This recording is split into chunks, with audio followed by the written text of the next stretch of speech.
Hello friends, कैसे हैं आप सब लोग। आप अच्छे होंगे। जो आज स्वागत करते हैं आज आपका पिनाक जीएस पे। आज हम नया टॉपिक लेके आए हैं जो कि एनवायरनमेंट की पीटी 365 हम कवर कर रहे थे। उसी में आज जो हमारा टॉपिक रहेगा वो आपकी स्क्रीन पे शो हो रहा होगा। वो है प्लास्टिक पॉल्यूशन से रिलेटेड। जो भी प्लास्टिक पॉल्यूशन से रिलेटेड जो भी टॉपिक इसमें कवर किए जाएंगे वो सारे न्यूज में रहे हैं और इसका श्रेय हम किसको देते हैं, पीटी 365 विजन आई इसको देते हैं। ठीक है, तो आइए चलते हैं अपने पहले टॉपिक की तरफ। तो हमारा पहला टॉपिक ही क्या है? पहला टॉपिक है प्लास्टिक पॉल्यूशन में। प्लास्टिक पॉल्यूशन कौन सा टॉपिक है? Plastic overshoot day. ये प्लास्टिक ओवरशूट डे कब मनाया गया और ये क्यों मनाया जाता है, इसके पीछे हम एक एक पॉइंट से इसको देखेंगे।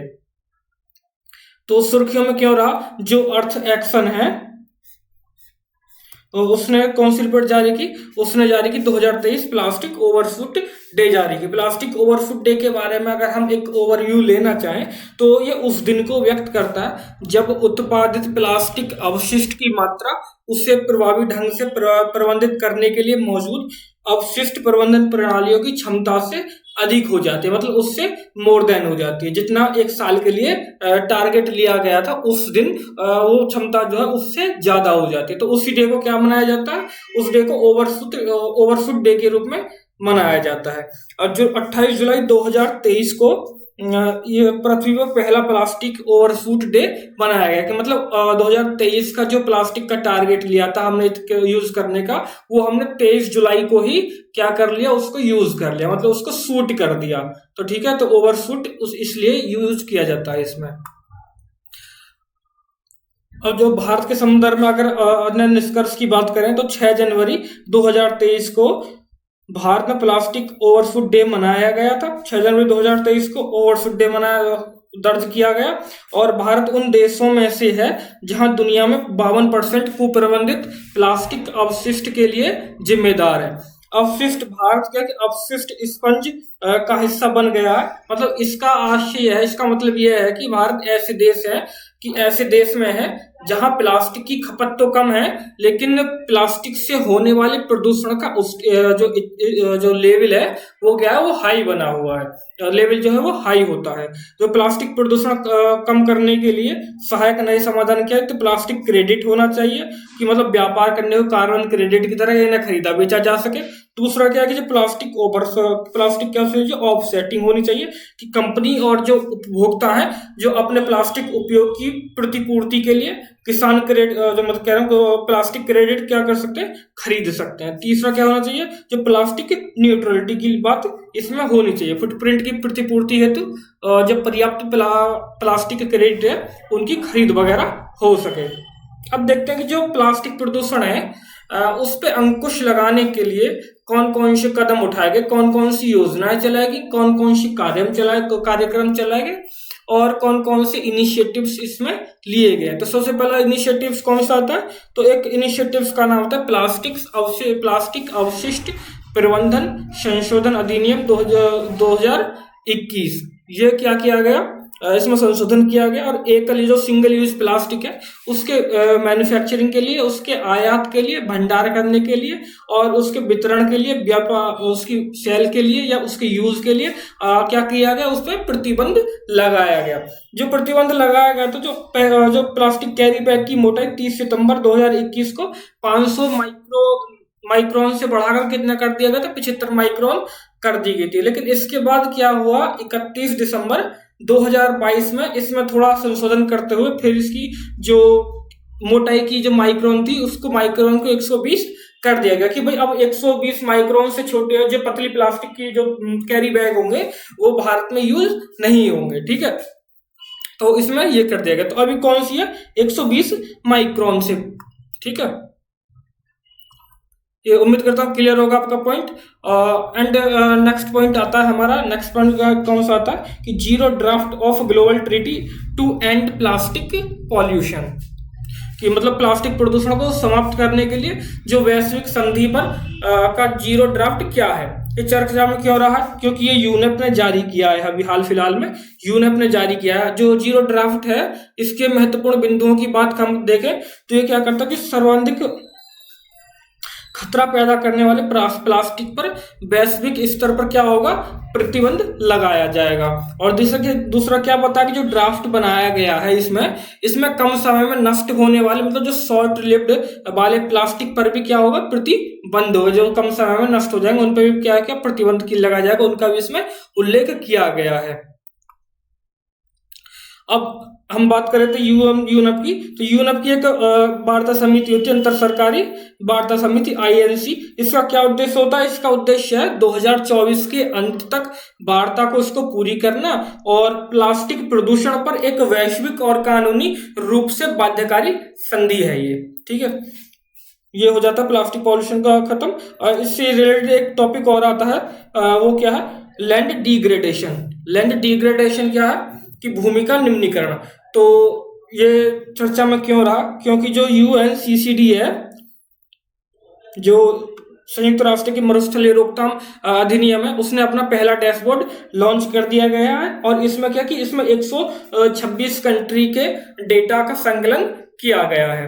अगर इसकी रिपोर्ट की एक मुख्य नजर पर देखें तो 2015 ये बताती है रिपोर्ट कि 2015 से लेके 2019 के बीच में प्रतिवर्ष कम से कम 100 मिलियन हेक्टेयर स्वास्थ्य व उत्पादन जमीन क्या हो गई है, लैंड डिग्रेडेशन, मतलब उनका क्या हो गया, उसका क्षरण हो गया या उसका निम्नीकरण हो गया है। अगर भारत की रिपोर्ट की बात करें तो भारत का रिपोर्ट किया गया कि 9.45 मतलब 9.45% जो क्षेत्र है वो क्या हो गया, वो डिग्रेड हो गया है। और क्या बताया गया इस रिपोर्ट में, इस रिपोर्ट में यह भी बताया गया कि 2016 से और 2019 के बीच में रिपोर्ट में किए गए वैश्विक भूमि क्षेत्र का 50%, 50.49% और भारत का लगभग 36 से 37% भूमि क्षेत्र किससे प्रभावित है, सूखे से प्रभावित हो गया। पूर्वी एशिया और मध्य एशिया, लैटिन अमेरिका और कैरेबियन क्षेत्र जो है सबसे गंभीर निम्नीकरण के दौर से गुजर रहा है। अगर हम ग्लोबल लेवल पे बात करते हैं तो भूमि निम्नीकरण के मतलब लैंड डिग्रेडेशन के बारे में अगर हम बात करें तो लैंड डिग्रेडेशन क्या होता है कि जो वर्तमान में और भविष्य में मिट्टी की उर्वरक जो उत्पादक क्षमता है उसमें कहीं ना कहीं गिरावट देखी जा रही है या उसकी क्या हो रही है, उसकी हानि हो रही है।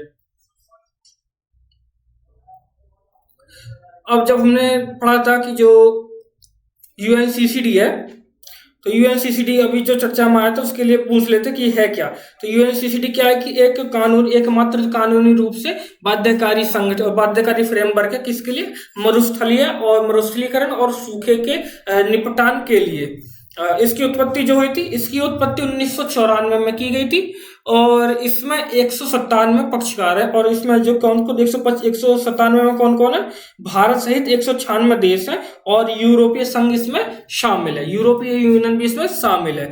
और अगर देश में इस अभिशमय से निपटने के लिए कौन सा मंत्रालय है, तो ministry of environment, forest and climate change मंत्रालय के अधीन ये कार्यरत है। जो COP28 की तर्ज पर ग्लोबल ड्राफ्ट स्क्रैपशॉट रिपोर्ट जारी की गई है, ये इसमें एक इंपोर्टेंट पॉइंट रहा है, ठीक है। अब बात करते हैं कि भूमि निम्नीकरण से निपटने के लिए जो भारत ने अभी तक कुछ पहले किए हैं, कुछ इनिशिएटिव्स चलाए हैं, तो वो कौन कौन से इनिशिएटिव्स रहे हैं।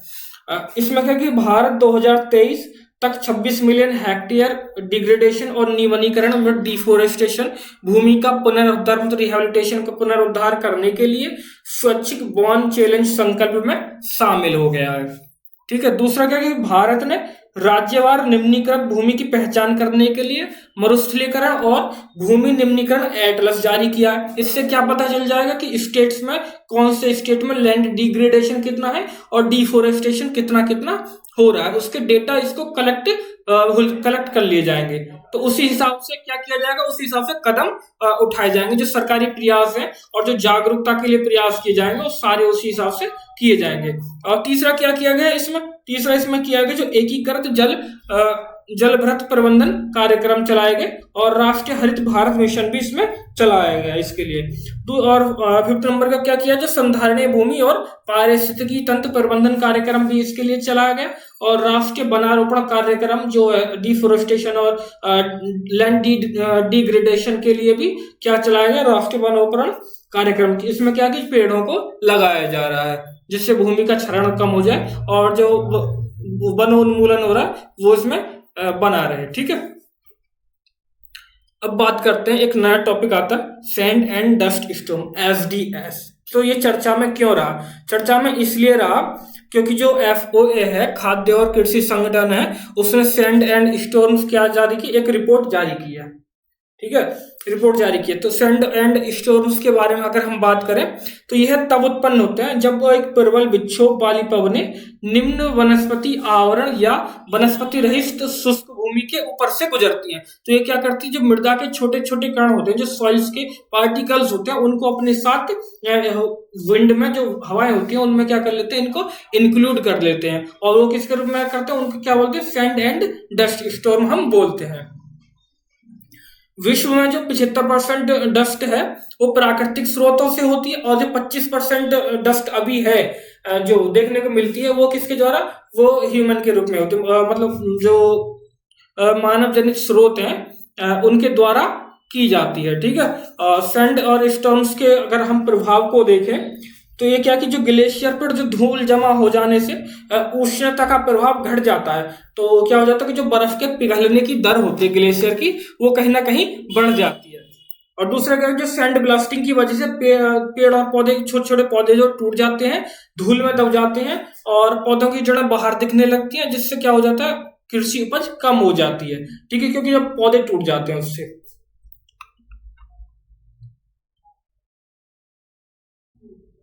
जो सैंड एंड डस्ट स्टॉर्म थे, एसडीएस की आवृत्ति बार बार आने को कम करने के लिए कुछ पहल की गई है।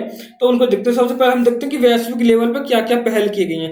वैश्विक लेवल पे की गई थी 1994 में यूएनसीसीडी को अपनाया गया और 1996 में इसको लागू कर दिया जाता है। 2019 में क्या होता है कि यूएनसीसीडी के पक्षकारों की COP24 होता है और उसमें कौन सा आता है, कौन सी पहल चालू की गई, उसमें चालू की गई थी United Nations coalition on combating, SDS पहल शुरू की गई थी।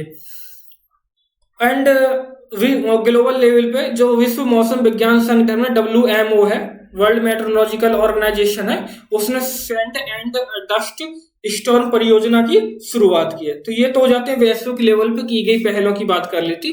तो अब आते हैं अपने इंडिया की तरफ कि भारत ने भी कुछ पहलों को चालू किया होगा।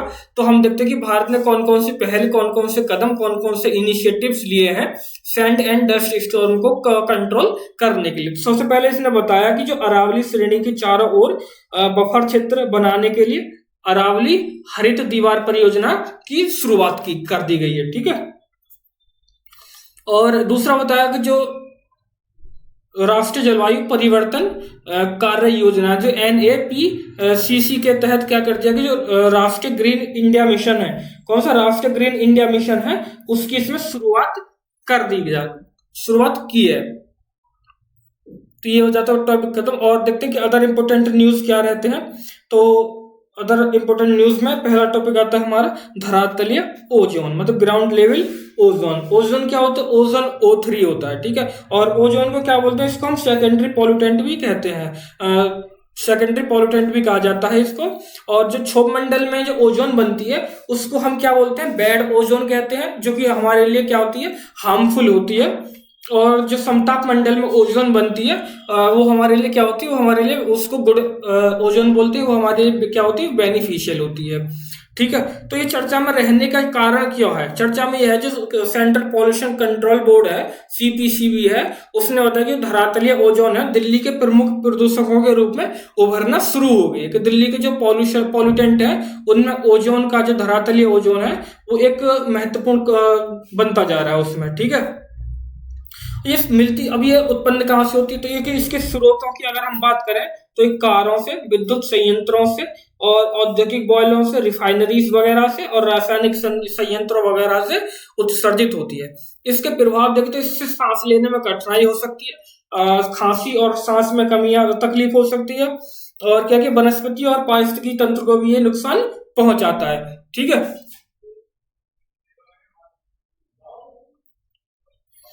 अब आता है champions of earth award. Champions of earth award किसके द्वारा जारी किया जाता है?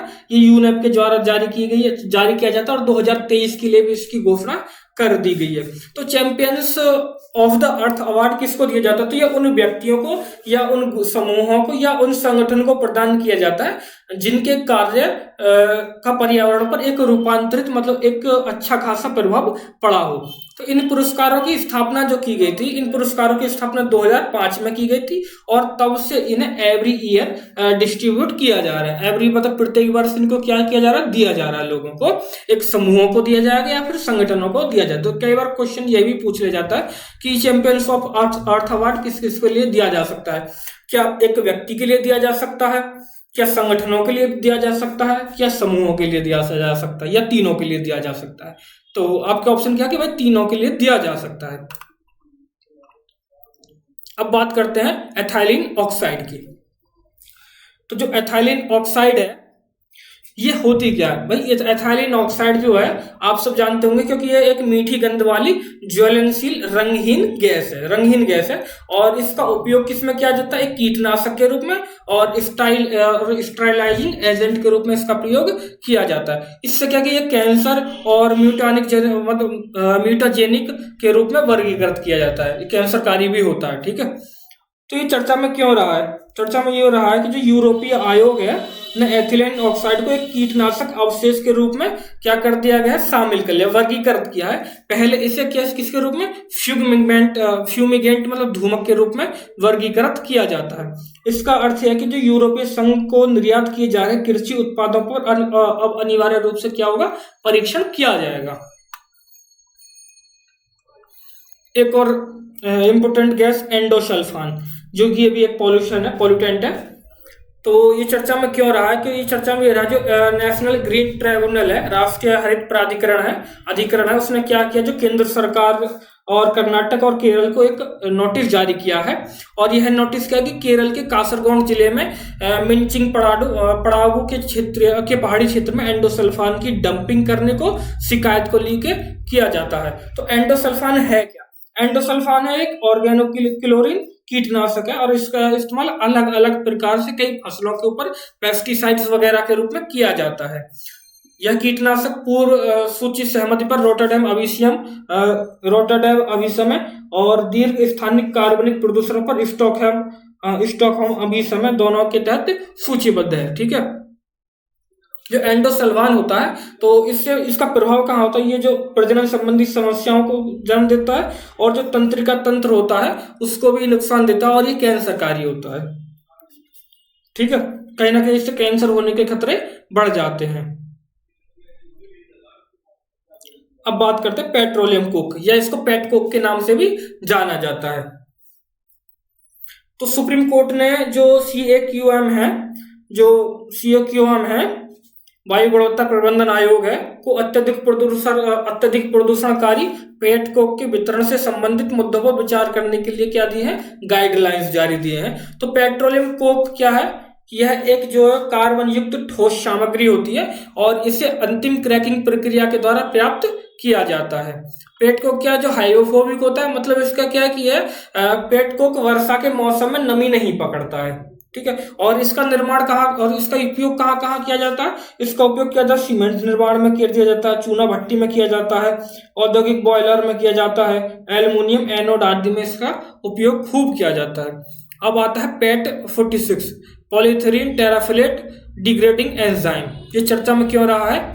तो जो रिसर्चर्स हैं, जो शोधकर्ता हैं, उन्होंने पहली बार गहरे समुद्र में एक सूक्ष्म जीवी में पेट 46 की खोज की है।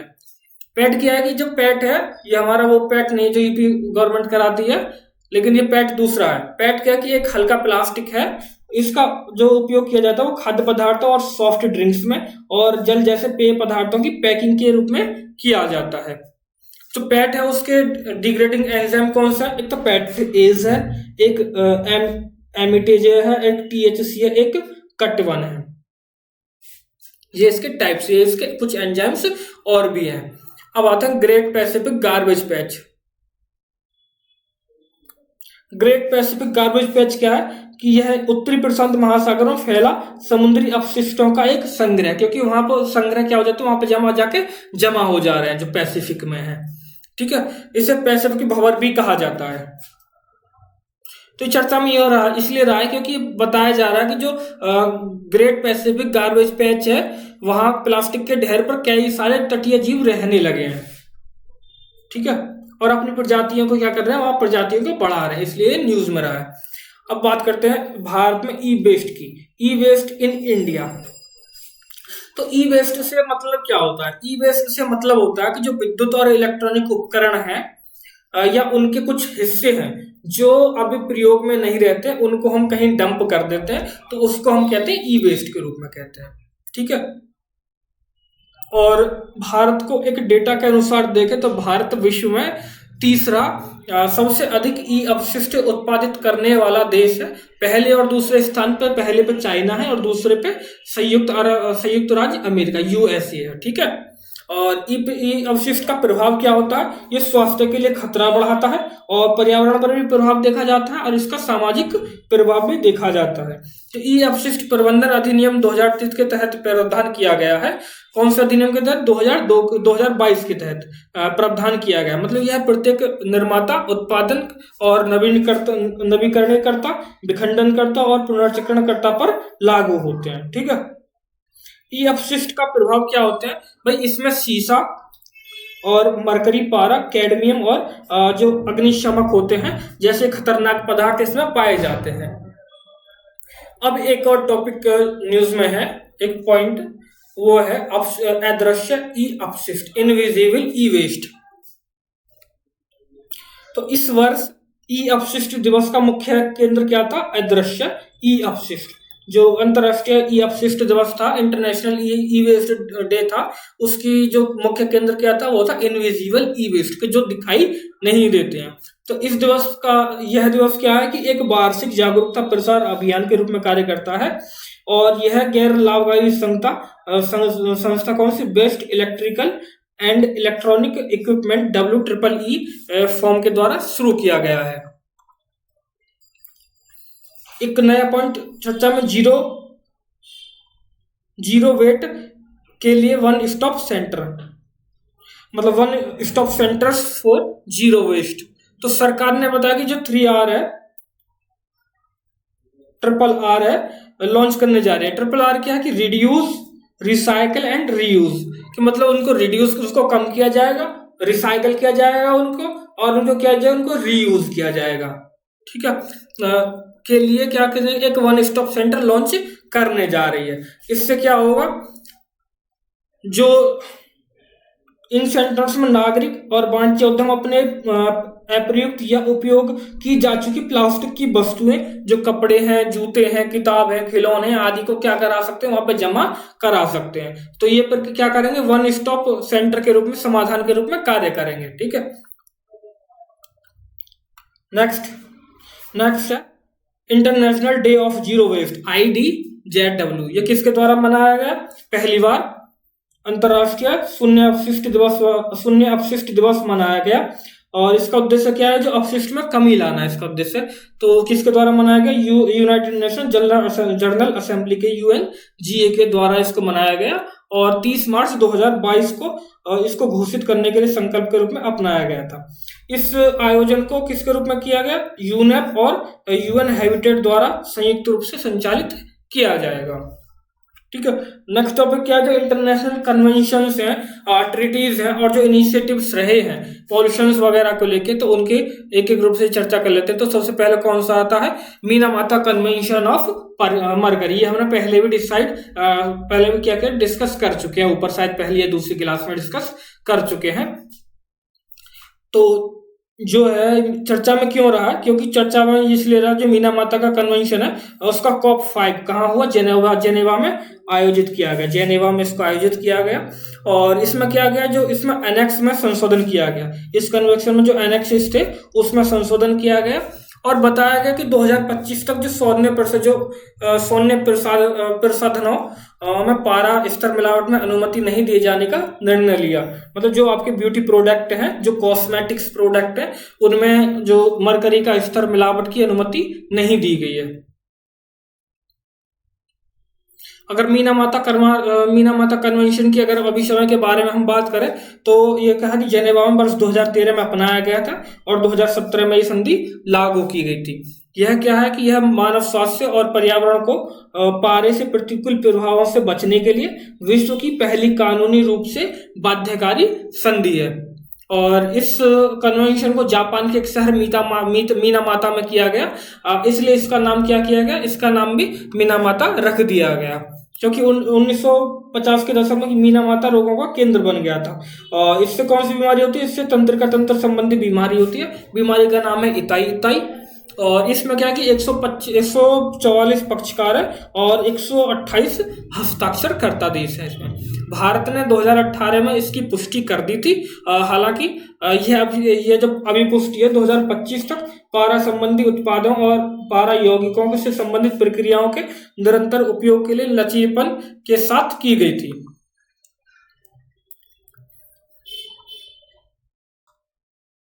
अब बात करते हैं पारे के बारे में, मरकरी के बारे में। तो आखिर पारा है क्या, मरकरी क्या है? तो पारा क्या है कि प्राकृतिक रूप से पाया जाने वाला एक एलिमेंट है जो वायु, जल और मृदा तीनों में मौजूद है। ठीक है। और ये कहाँ से प्राप्त होता है? अन्य स्रोत सोने के खनन से प्राप्त हो जाता है। कोयला आधारित जो थर्मल प्लांट से वहां से ये मिलता है। ठीक है। और इसके कारण क्या होता है कि तंत्रिका तंत्र, थायराइड, लीवर, फेफड़े और जो हमारी इम्यूनिटी है, आंखें और जो आईज है, जो कैविटी मसूड़े हैं और जो हमारी स्किन है, उन पर इसका क्या होता है, इस पर इसका विपरीत प्रभाव पड़ता है। और WHO ने भी इसे लोक स्वास्थ्य चिंता वाले शीर्ष 10 रसायनों में से जो केमिकल्स, जो टॉप 10 केमिकल्स है, उसमें से इसको रखा हुआ है। मतलब उसमें से इसको एक माना गया। मतलब टॉप 10 जो केमिकल्स है उसमें जो मरकरी है, उसमें मरकरी को स्थान दिया गया है। ठीक है। अब एक और कन्वेंशन है, UN global framework on chemicals, new topic. तो ये चर्चा में क्यों रहा? ये चर्चा में ये हो रहा कि जो जर्मनी के बॉन में international convention of chemical management के 5वें सत्र का आयोजन किया गया। तो इसका उद्देश्य अगर इसके बारे में देखें तो यह फ्रेमवर्क क्या है कि 28 लक्ष्यों पर आधारित यह फ्रेमवर्क है, जिसका उद्देश्य रसायनों और अपशिष्ट के जिम्मेदारी पूर्ण प्रबंधन में सुधार करना रहा है। इस फ्रेमवर्क का अन्य उद्देश्यों में अगर हम बात करें तो रसायन और जो वेस्ट होते हैं, जो अपशिष्ट होते हैं, जो उनके अवैध व्यापार और सीमा पर आवाजाही और उसकी तस्करी को रोकथाम के लिए यह बनाया गया है, उसके लिए किया गया था। ठीक है। और वर्ष 2035 तक कृषि में प्रयुक्त होने वाले अत्यधिक खतरनाक कीटनाशकों के उपयोग को चरणबद्ध तरीके से समाप्त करने का इसका लक्ष्य रखा गया था। और वर्ष 2023 तक रासायनिक प्रदूषण को कम करने और साथ ही उसके साथ साथ सुरक्षित विकल्पों को बढ़ावा देने के लिए और उसके लिए जो समुचित नीति है, जो उपयुक्त नीति है, उसको बनाने के लिए एक पहलू के रूप में काम करने को इसको बनाया गया था।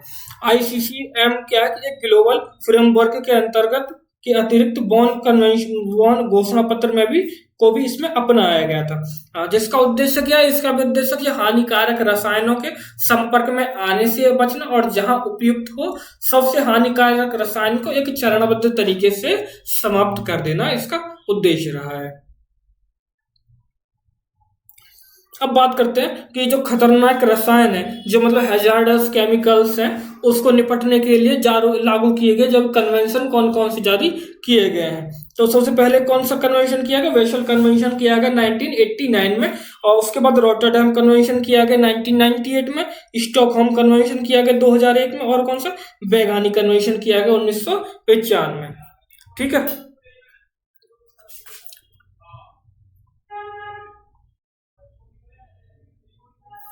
अब एक नया टॉपिक आता है, incident and trafficking database, ITDB। तो ये चर्चा में क्यों रहा है? तो चर्चा में इसलिए रहा है, जो अंतर्राष्ट्रीय परमाणु ऊर्जा एजेंसी है, IAEA है, उसने बताया जो स्क्रैप में रेडियोधर्मी जो संदूषण है, जो प्रदूषण है, उनका लेवल जो लगातार बढ़ता जा रहा है। और यह जानकारी जो IAEA ने अपनी रिपोर्ट जारी की, incident and trafficking database ITDV, उसमें इसको बताया गया है। ठीक है, उसमें इसको मेंशन किया गया। तो आइए देखते हैं कि ITDV के बारे में और क्या क्या है।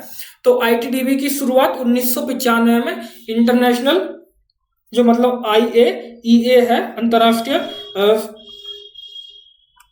अंतरराष्ट्रीय परमाणु ऊर्जा एजेंसी है, उसके द्वारा इसको चालू की गई थी। ठीक है, इसका परमाणु और अन्य रेडियोधर्मी सामग्रियों से जुड़ी अवैध तस्करी और अन्य संबंधी अनधिकृत जो गतिविधियां उनसे निपटने में देशों की सहायता करना और उचित नीतियों का कार्यान्वयन कराना इसका प्रमुख उद्देश्य है। ठीक है, ITDV की अगर आप बात करें तो अंतरराष्ट्रीय परमाणु ऊर्जा एजेंसी की परमाणु सुरक्षा योजना का ये एक हिस्सा, एक पार्ट है, जिसका उद्देश्य क्या है? जिसका उद्देश्य कि जो राष्ट्रीय परमाणु स्वच्छता कार्यक्रम की स्थापना रखना, उनका प्रबंधन रखना और रखरखाव में देशों की सहायता कराना। दूसरा क्या, जो प्रभावी परमाणु सुरक्षा प्राप्त करने के लिए जो ग्लोबल लेवल में प्रयास किए जा रहे हैं, उन प्रयासों की देखरेख करना। और तीसरा क्या, जो परमाणु सुरक्षा पर अंतर्राष्ट्रीय सहयोग हो रहे हैं, तो उन सहयोगों को एक इजी वे में बनाना और जो उनके उद्देश्य हैं, उन उद्देश्यों को इजी वे में लागू कराना और कहीं ना कहीं लोगों में, देश के लोगों में क्या करना, जागरूकता का प्रसार करना, मतलब अवेयरनेस को प्रमोट करना, अवेयरनेस का एक्सपेंस करना, उसको फैलाना। तो ये यूनिट हो जाती है हमारी समाप्त। एंड नेक्स्ट यूनिट की तरफ देखते हैं। नेक्स्ट यूनिट है हमारी बायोडायवर्सिटी से संबंधित। तो बायोडायवर्सिटी से संबंधित हमारी यूनिट है। तो इसमें पहला टॉपिक कौन सा हो जाता है? पहला टॉपिक है इसमें जो बायोडायवर्सिटी से रिलेटेड इंटरनेशनल कन्वेंशन किए गए हैं या ट्रीटीज किए गई या कुछ इनिशिएटिव्स या कुछ प्रोजेक्ट वगैरह चलाए गए हैं, तो इनको एक एक करके हम देख लेते हैं। तो सबसे पहले चला गया GBFF, मतलब ग्लोबल बायोडायवर्सिटी फ्रेमवर्क फंड। तो ये एक तरह का फंड है और ये चर्चा में क्यों रहा है? चर्चा में इसलिए रहा कि अभी हाल ही में ग्लोबल एनवायरमेंट फैसिलिटी की 7वीं सभा में GBFF मतलब ग्लोबल बायोडायवर्सिटी फ्रेमवर्क फंड का अनुसमर्थन कर इसकी शुरुआत कर दी गई है। किसके द्वारा? ग्लोबल एनवायरमेंट फैसिलिटी के द्वारा। अब बात करते हैं GBFF के बारे में, ग्लोबल बायोडायवर्सिटी फ्रेमवर्क फंड के बारे में। तो ये क्या कि यह इसका उद्देश्य क्या कि कुनमिंग मॉन्ट्रियल वैश्विक जैव विविधता फ्रेमवर्क KMGBF के कार्यान्वयन को क्या करना, उसको फंडिंग करना, उसको वित्त पोषित करना। और गवर्नेंस में अगर इसकी देखें तो इसमें विकासशील देशों से 16 सदस्य होंगे और विकसित देशों से 14 सदस्य होंगे, और जो मध्य और पूर्वी यूरोप है और जो पूर्वी सोवियत संघ है वहां से कितने 2 सदस्य होंगे। और जो GBFF के जो निर्णय होंगे वो सर्वसम्मति के आधार पर लिए जाएंगे। इसका आधार पर लिए जाएंगे, सर्वसम्मति के आधार पर लिए जाएंगे।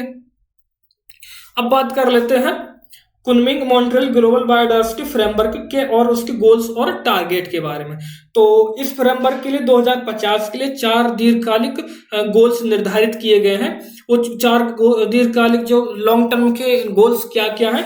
तो पहला गोल है कि जो मानवीय कार्यों के कारण प्रजातियों की विलुप्तियों को रोकना, और दूसरा क्या कि जो लाभ है उसको न्यायसंगत बंटवारा करना, और जो तीसरा इसका टारगेट है, कि जो जैव विविधता का संधारणीय उपयोग करना, सस्टेनेबल यूज कराना। और जो चौथा टारगेट इसका रहेगा, चौथा टारगेट के प्रति वर्ष $700 बिलियन के जैव विविधता फाइनेंस गैप को समाप्त करना रहेगा। और इसके कुछ और अदर्स भी टारगेट है जो इसमें 2023 तक तत्काल कार्रवाई के लिए 23 कार्रवाई केंद्रित वैश्विक टारगेट भी शामिल है। ये वैश्विक टारगेट्स कौन कौन से शामिल है कि 2023 तक जो 30% भूमि है, अंतर्देशीय जल, समुद्री और तटीय पारिस्थितिकी तंत्र को क्या किया जाएगा? संरक्षित किया जाएगा। कौन सी डील है? 30x30 deal. तो आपसे पूछा जा सकता है कि 30x30 डील किससे रिलेटेड है? ठीक है, 2050 तक जो आक्रामक विदेशी प्रजातियां हैं, जो उनके प्रवेश की दर को कम करना। तीसरा क्या, जो वैश्विक खाद्य अवशिष्ट है उसको लगभग कितना कर देना? 50% तक घटा देना, मतलब उसको आधा कर देना। और जो उच्च जैव विविधता जैव विविधता महत्व वाले देशों के ह्रास को कम कर देना और कितना कर देना, लगभग उसको शून्य कर देना।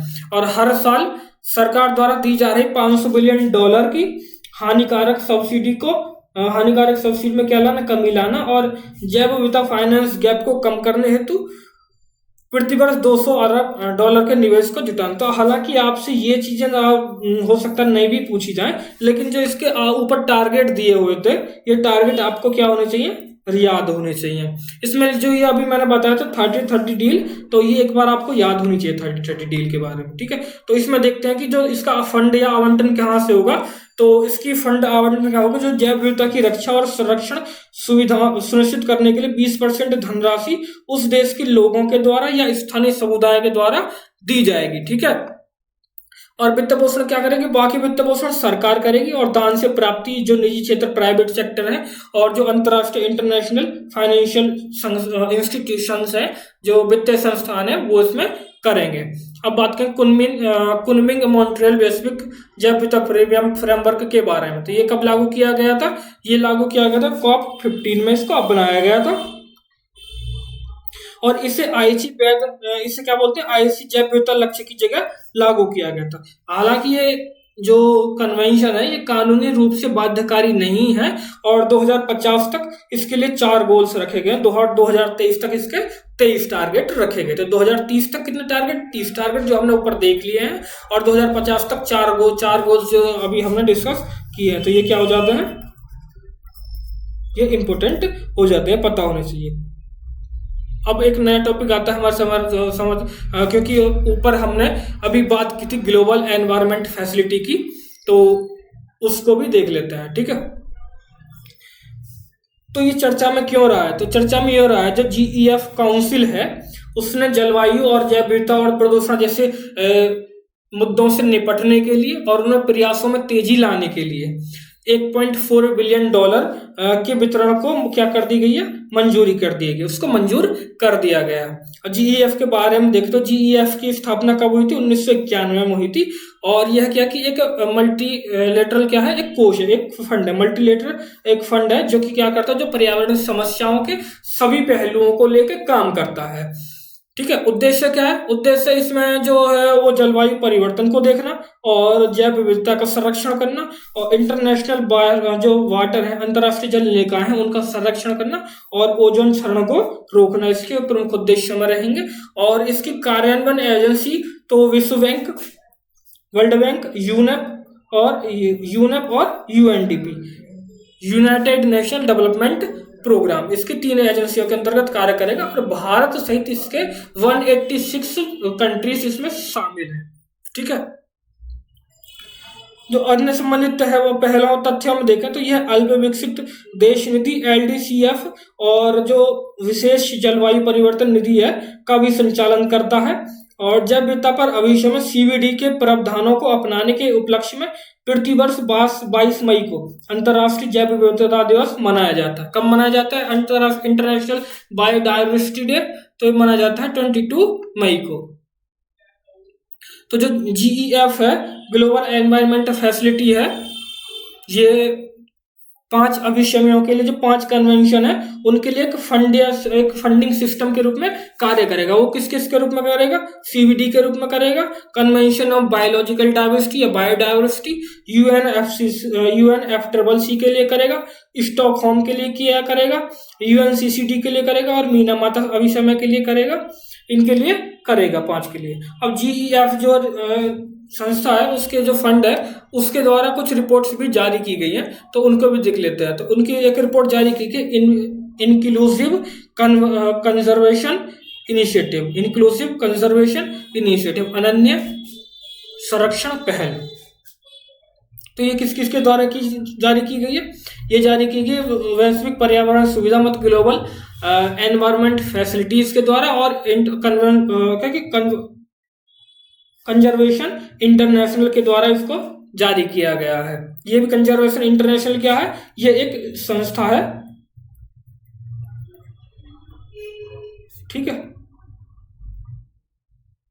और इसके 4 प्रमुख घटक है, 4 इसके कंपोनेंट है। 4 कंपोनेंट क्या है कि जो वैश्विक स्तर पर पर्यावरणीय लाभ पहुंचाने के लिए जो स्थानीय कार्यवाही होगी वो की जाएगी इसमें, और वैश्विक IPLC का क्षमता निर्धारण किया जाएगा, और अंतर्राष्ट्रीय पर्यावरण नीति में IPLC का नेतृत्व किया जाएगा, और कार्यवाही के लिए समावेशी संरक्षण ज्ञान इसमें बनाया जाएगा। एंड नेक्स्ट टॉपिक है हमारा, नेक्स्ट टॉपिक क्या रहेगा? नेक्स्ट टॉपिक है global declaration on river dolphins के जो डॉल्फिन्स हैं उनके लिए कौन कौन से ग्लोबल डिक्लेरेशन किए गए हैं उनको एक बार देख लेते हैं।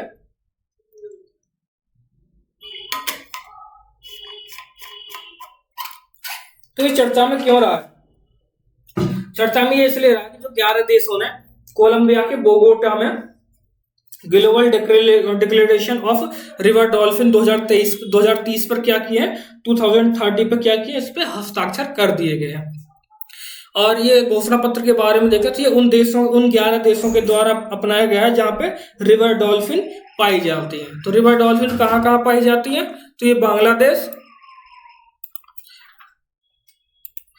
तो जो रिवर डॉल्फिन पाई जाती है वो 11 देशों में पाई जाती है, तो उसी को लेके इस पे कन्वेंशन और ये डिक्लेरेशन किया गया। वो सबसे बड़ी बात है कि जो रिवर डॉल्फिन है तो वो कहाँ पाई जाती है, तो 11 देशों में पाई जाती है। कौन कौन से देश है वो? Number 1 Bangladesh, Bolivia, Brazil, Cambodia, Colombia, Ecuador, Bharat, Nepal, Pakistan, Peru और वेनेजुएला, यहाँ पर ये पाई जाती है। ठीक है, अब हम बात कर रहे थे रिवर डॉल्फिन की।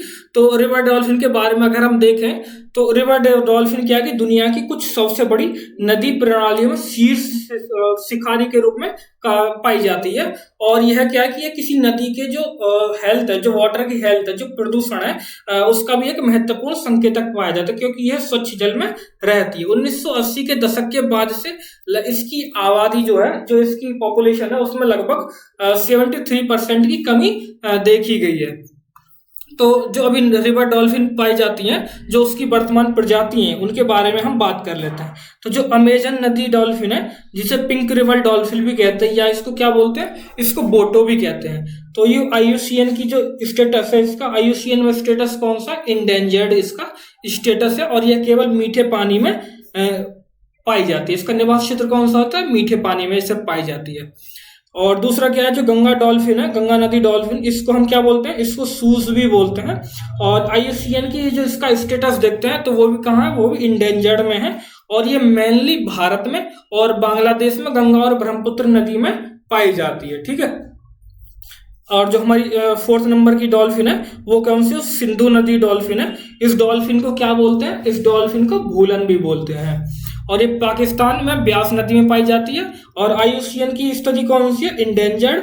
और जो तुकुची डॉल्फिन है, जो ताजे पानी में रहती है, वो भी क्या है? इंडेंजर्ड IUCN की स्टेटस में। तो हम देख रहे हैं कि जो चारों डॉल्फिन है, जो हमारी जो पिंक डॉल्फिन है, जो सूज है, जो भूलन है, जो तुकुची डॉल्फिन है, ये कौन सी IUCN का स्टेटस कौन सा है इसमें? इंडेंजर्ड। तो ये आपसे एक ट्रिक भी हो सकती है कि अगर डॉल्फिन का स्टेटस पूछ लेता है तो आपको इंडेंजर्ड लगा देना है। ठीक है, और इरावती डॉल्फिन का भी IUCN स्टेटस की बात करें तो ये भी इंडेंजर्ड है। तो सबसे अच्छी बात हो जाती है कि जो अगर हमसे एग्जाम में पूछेगा कि स्टेटस बताइए IUCN डॉल्फिन के लिए, तो उसके लिए कौन सा स्टेटस है? इंडेंजर्ड स्टेटस है। अब एक नेक्स्ट टॉपिक हमारे एग्जाम के पॉइंट ऑफ व्यू से जो इम्पोर्टेंट है वो भी है, वो है जो protection of plant varieties and farmers right. तो इस सुर्खियों में क्यों रहा है? सबसे पहले इसको ये देखने का प्रयास करते हैं कि ये जो चर्चा में रहा है तो इसके चर्चा में रहने के पीछे कारण क्या है। तो चर्चा में इसलिए रहा है कि जो दिल्ली हाई कोर्ट ने जो पेप्सिको इंडिया होल्डिंग्स है उसके द्वारा एक PIL दाखिल की गई थी, और उसको क्या कर दिया गया? उसको खारिज कर दिया गया है। तो ये किसके लिए जारी की गई थी? जो आलू की किस्म है FL 2027 मतलब 2027 के लिए पेप्सिको को मिले IPR पंजीकरण प्रमाण पत्र को इसमें क्या किया? रद्द किया गया था। अब देखते हैं कि ये भाई मुद्दा क्या था। तो मुद्दा था जो आलू की किस्म है एक FL 2027 में 2027, तो इसको क्या जो पेप्सिको ने एक अनुबंध कृषि व्यवस्था के तहत 2009 में प्रस्तुत किया था। और ये क्या करता है? ये जो PPV और FR अधिनियम 2001 के तहत क्या है? पंजीकरण है। 2019 में क्या होता है कि जो पेप्सिको ने गुजरात के कुछ किसानों पर इस अधिनियम के तहत पंजीकृत आलू की किस्म को अवैध रूप से उगाने और बौद्धिक संपदा जो अधिकार था IPR था उसका उल्लंघन करने के लिए मुकदमा दायर कर दिया। उसके बाद क्या हो जाता है कि 2021 में FL 2027 का मतलब 2027 का पंजीकृत रद्द कर दिया। ठीक है, तो ये था मुद्दा। अब देखते हैं जो हमारा PPVRFR है, मतलब क्या कि protection of plant varieties and farmer rights जो हैं उसके बारे में बात कर लेते हैं। तो ये अधिनियम कब लाया गया? 2001 में लाया गया, और ट्रिप्स समझौते के आर्टिकल 27 क्लोज 3 और इसके सब क्लोज बी के अंतर्गत इसको लाया जाता है। इसमें क्या है कि जो कई नई या मौजूदा या किसानों द्वारा विकसित किसानों को संरक्षण प्रदान करने वाले दुनिया का एकमात्र RPR कानून है, जो IPR कानून है एकमात्र, और जो क्या करता है, जो पौधों के ब्रीडर्स के साथ साथ किसानों को भी बौद्धिक संपदा अधिकार क्या करता है, प्रदान करता है। जो PPVRFR अधिनियम है उसका उद्देश्य क्या है? उसका उद्देश्य जो पौधों के आनुवांशिक संसाधनों के संबंध में किसानों के अधिकारों को मान्यता देना, और साथ ही साथ उन अधिकारों की क्या करना, रक्षा भी करना। और जो इसकी संरक्षण अवधि क्या है? अगर जो वृक्ष है या लताएं हैं उनके मामले में 18 वर्ष, और जो फसल हैं उनके मामले में 15 वर्ष के लिए दिया जाता है। और जो पहले से ही कोई मौजूद किस्म है उसमें थोड़ा सा हेर बदल करके इसको अगर दिया जाता है तो वो भी किसके लिए, वो भी 15 ईयर्स के लिए दिया जाता है। और ये किसके रूप में काम करता है? अथॉरिटी इसके लिए कौन है? अथॉरिटी है इसकी कृषि एवं किसान कल्याण मंत्रालय के अंतर्गत ये क्या करता है कि अधीन कार्यरत है। ठीक है, अब जो इस अधिनियम है, इस अधिनियम के तहत कुछ जो राइट्स दिए गए थे, क्योंकि जो हमने स्टार्टिंग में ही डिस्कस किया था कि इसमें राइट दिए गए फार्मर्स के लिए और कुछ जो प्रबंधन है उसके लिए, तो वो देखते हैं कि इसमें कौन कौन से राइट्स दिए गए। तो इसमें दिए गए जो पादप हैं उनके ब्रीडर्स के लिए भी अधिकार दिए गए हैं, और जो रिसर्चर्स हैं उनके लिए भी अधिकार दिए गए हैं कि भाई जो रिसर्चर्स है उनके लिए एक अलग अधिकार है, और जो पादप हैं जो उसके ब्रीडर हैं उनके लिए भी एक अलग अधिकार दिए गए हैं। कि जब दोनों के लिए दिए गए तो उनके साथ साथ किसानों के लिए भी कुछ अधिकार दिए गए हैं। ठीक है, तो इन अधिकारों को आप देख लेंगे, डिस्कस कर लेंगे। अब बात करते हैं जो नई पादप किस्मों के संरक्षण में जो अंतरराष्ट्रीय संघ है उसके बारे में। तो अंतरराष्ट्रीय संघ क्या कि एक अंतर सरकारी संगठन है जिसकी उत्पत्ति किसके द्वारा होती है? 1961 में जो नई पादप किस्मों के संरक्षण के लिए अंतरराष्ट्रीय अभिसमय है उसके द्वारा इसकी स्थिति होती है।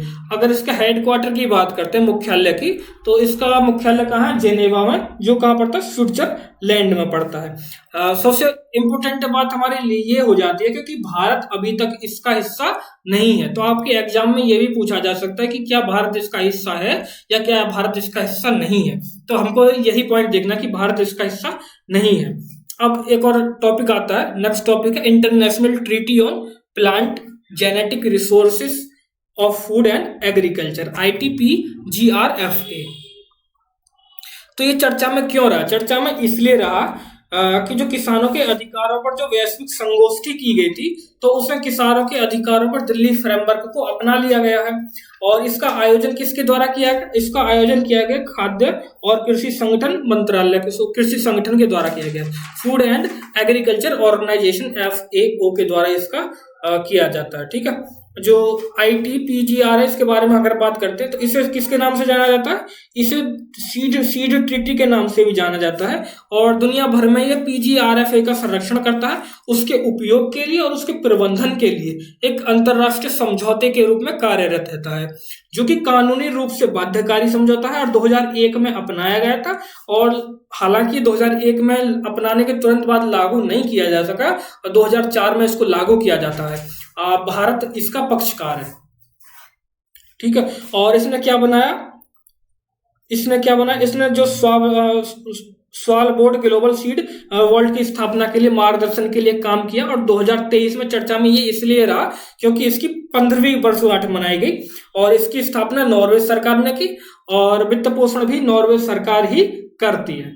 ठीक है, जो अदर इंटरनेशनल कन्वेंशंस और इनिशिएटिव्स रहे हैं तो उनको भी एक बार हम डिस्कस कर लेते हैं। तो सबसे पहला रहा है जो वर्ल्ड हेरिटेज कन्वेंशन, विश्व धरोहर अभिसमय। तो चर्चा में क्यों रहा है या इसकी क्या होता है इसके बारे में हम देखते हैं। तो जो विश्व धरोहर स्थल है जो पृथ्वी के भूभाग के 1% से भी कम है, जो कि विश्व में फैले हुए हैं, इसके बावजूद भी विश्व की कुल प्रजातियों का 1/5 क्या है से अधिक प्रजातियां यहाँ पे पाई जाती है। 1% और कहाँ 1/5 देख रहे हैं, 20% है। की प्रजाति यहाँ पाई जाती है 1% में। ठीक है, अब विश्व धरोहर स्थलों की बात करते हैं। तो ये किसके अंतर्गत दिए जाते हैं? जो विश्व धरोहर अभिसमन 1972 के तहत सार्वभौमिक रूप से अत्यंत महत्वपूर्ण क्षेत्रों के रूप में नामित किए जाते हैं। अब ये धरोहर 3 रूप में किए जाते हैं। 3 रूप में एक तो कल्चरल साइट्स होती हैं, दूसरा क्या नेचुरल साइट्स होती हैं, एंड तीसरा क्या है कि इसमें मिक्स्ड साइट भी होते हैं। अगर हम भारत में अभी प्रेजेंट में बात करें तो भारत के प्रेजेंट में 42 क्या कि विश्व धरोहर स्थल है, जिसमें से 34 कौन से हैं वो कल्चरल है, और 7 कौन से हैं वो नेचुरल है, और 1 क्या है मिक्स्ड है। अगर हम बात करते हैं प्राकृतिक स्थलों की तो पहला कौन सा है? केवलादेव राष्ट्रीय उद्यान। दूसरा कौन सा है? ग्रेट हिमालयन नेशनल पार्क संरक्षण क्षेत्र। तीसरा कौन सा? नंदा देवी और फूलों की घाटी सहित राष्ट्रीय उद्यान। चौथा कौन सा? काजीरंगा। पांचवा कौन सा? मानस। और छठा कौन सा? सुंदरबन राष्ट्रीय उद्यान। और सातवां कौन सा है? सातवां हमारा वेस्टर्न घाट हो जाता है। तो ये 7 प्राकृतिक धरोहर स्थल थे इंडिया के। टोटल कितने इंडिया में? 42। अगर इसके पक्षकार या कार्यान्वयन एजेंसी की बात करें तो भारत सहित 195 राष्ट्र इस समय में जो इसके अभिसमय है इसके पक्षकार के रूप में है, और विश्व धरोहर समिति इस अभिसमय की क्या करती है? कार्यान्वयन एजेंसी के रूप में कार्य करती है। और इसका जो उद्देश्य होता है वो 5C के रूप में होता है, जिसको क्या बोलते हैं? जो 5 रणनीतिक उद्देश्य भी होते हैं। 5C क्या है? जो credibility, convention, capacity building, communication and communities. जो 5C का सिद्धांत इस तरह से इसमें लागू होता है। अब एक और पॉइंट हमारे रहा है summit of the 3 basins. 3 basins जो 3 बेसिन्स है, सबसे पहले तो हम ये देख लें कि 3 बेसिन्स में कौन कौन से आते हैं। तो 3 बेसिन्स में एक कॉन्गो बेसिन आता है, अमेजन बेसिन आता है, और कौन कौन सा बेसिन आता है? जो एशिया बेसिन है, बोर्निया और मेकांग के दक्षिण पूर्व वाला, उसमें आते हैं। ठीक है, तो इन तीनों बेसिन की पारिस्थितिकी तंत्र में विश्व के 80% उष्ण कटिबंधीय वन और पृथ्वी की लगभग 66% में 2/3 जैव विविधता क्या पाई जाती है? जैव विविधता इसमें पाई जाती है, इसमें शामिल है। तो ये इसलिए चर्चा में रहा है। ठीक है, और ये कब किया गया? इस सम्मेलन का आयोजन अभी किया गया, जो कांगो की राजधानी ब्राज़ाविल में इसका आयोजन किया गया, इसलिए ये चर्चा में रहा। ये अक्टूबर के आसपास किया गया था। ठीक है, एंड नेक्स्ट टॉपिक है हमारा safety across Asia for global environment, safe. तो ये किसके द्वारा चालू किया गया? ये यूनाइटेड नेशन के द्वारा चालू किया गया, और इसकी जो समन्वयक संस्था है तो वो कौन है? UN office on drugs and crimes इसकी जो समन्वयक संस्था के रूप में कार्यरत है। और जो इसका उद्देश्य जो जूनोटिक डिसीज होते हैं ना, उनके संबंधों का पता लगाना। जूनोटिक डिसीज वो होते हैं कि जो एक स्पीशीज से दूसरे स्पीशीज में ट्रांसफर हो जाते हैं। ठीक है, तो जो सेफ प्रोजेक्ट है उसके सर्वेक्षण के लिए जो कुछ देश को प्रारंभिक रूप से एक पायलट परियोजना के तहत चुना गया है। तो वो जो मतलब प्राथमिक देश कौन कौन से हैं? वो चाइना है, थाईलैंड है, वियतनाम है और लाओस इसमें है। तो ये हो जाता है समाप्त। एंड नेक्स्ट पॉइंट हमारा छोटा सा कौन सा है? बेलेम डिक्लेरेशन। बेलेम डिक्लेरेशन क्यों चर्चा में रहा? बेलेम डिक्लेरेशन इसलिए चर्चा में रहा, जो ACTO है, अमेजन सहयोग संधि संगठन है, कि सदस्य देशों ने किस पे किया? जो बेलेम डिक्लेरेशन है इस पर हस्ताक्षर कर दिया गया है। तो और बेलेम है क्या? बेलेम एक ब्राजील का एक शहर है और उसमें ये समझौता किया गया था। तो उसी शहर के नाम पे इसको बेलेम डिक्लेरेशन के नाम से जाना जाता है। अब बात कर रहे थे हम ACTO की। तो ACTO क्या है? ACTO एक अंतर सरकारी और सामाजिक पर्यावरणीय संगठन है, और जिसका गठन जो किया गया था वो अमेजन सहयोग संधि के हस्ताक्षर करके किया गया था।